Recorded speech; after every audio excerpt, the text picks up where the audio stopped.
RFCs.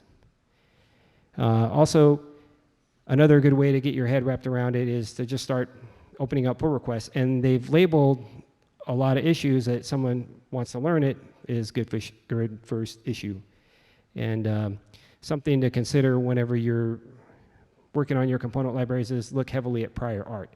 If you can find, for example, date pickers and things like that, like a lot of people might go for React dates, but maybe React dates has some issues, or like, hey, I want a list component, but maybe it needs to handle 10,000 items, so you might want to look at React Virtualize. And basically the idea is that, look for what's out there. It's probably been invented.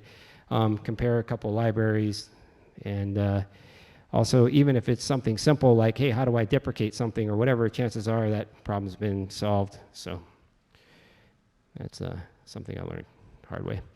All right, so, and also I kept like a little references page, and as a shout out to one of my coworkers who helped me get the technical stuff right.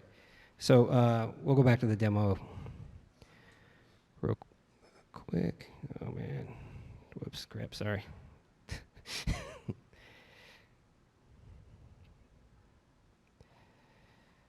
Okay. Yeah, so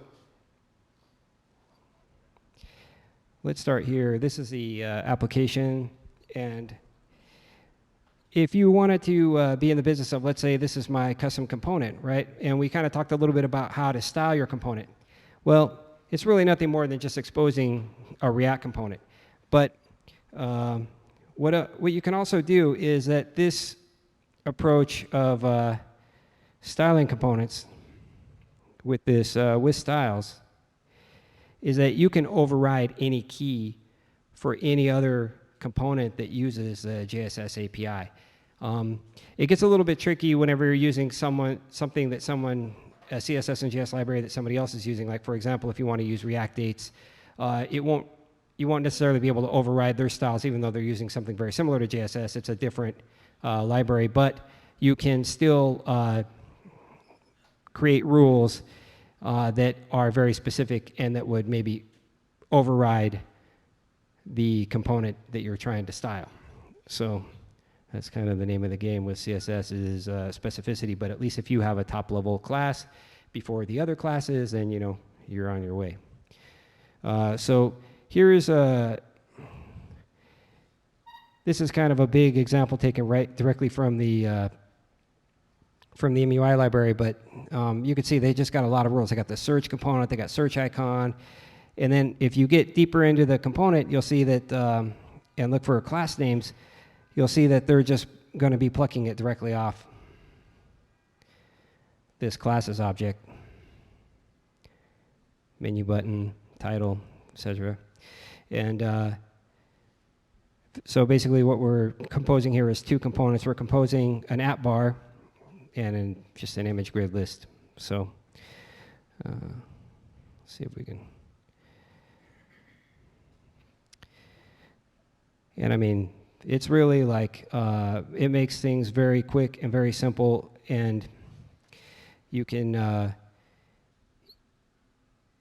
it also supports theming, but I didn't want to get into that either because that's a pretty lengthy topic. But you can create themes. There's a component called a theme provider, and it just wraps its children using React Context API. And so you can start to like pull in like light, dark themes. You can put in things like spacing, density. So like if you need, condensed grids or expanded grids, there's a lot of things. You can basically put any kind of object you want in this theming API, and it just pipes in the context. All you have to do is just take your with styles, and it's going to pass in that theme object to that with styles component directly from the context. So you don't even have to worry about how they're connected. And they don't even have to be like necessarily like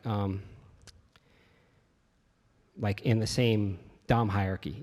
That's kind of how context works. So it's pretty cool. All right. I guess that's about it.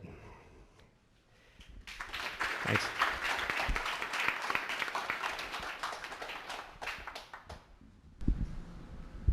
Any questions? Cool. Awesome. Well, thank you, Joe. Let's give him another round of applause. Yeah. Awesome. So really quick, we have Zach. If any developers are looking for work, he's just going to make a quick announcement. He's a recruiter. Do you want to come up? Or? Cool. And as a reminder, I am putting socks somewhere in this room at this very moment. Watch out. Hi, everyone. I'm a software developer turned recruiter, and I have 50 roles that I'm recruiting for right now at various companies in New York City. Individual contributor level, all the way up to director of engineering. I need to talk to people who have at least 2 years of full-time professional work experience as a developer. So if you're looking to career hop, you want to learn the salary market, you want an insider's take on the dev job market in Manhattan, I'm happy to talk with you. Thank you. Awesome. Thank you, Zach. Will you post your contact information on the Meetup page? Cool. Thank you. Awesome. Yeah, so that's it for January. Thank you guys all for coming. I know the address change was quite sudden. So thank you. See you next month. Yeah.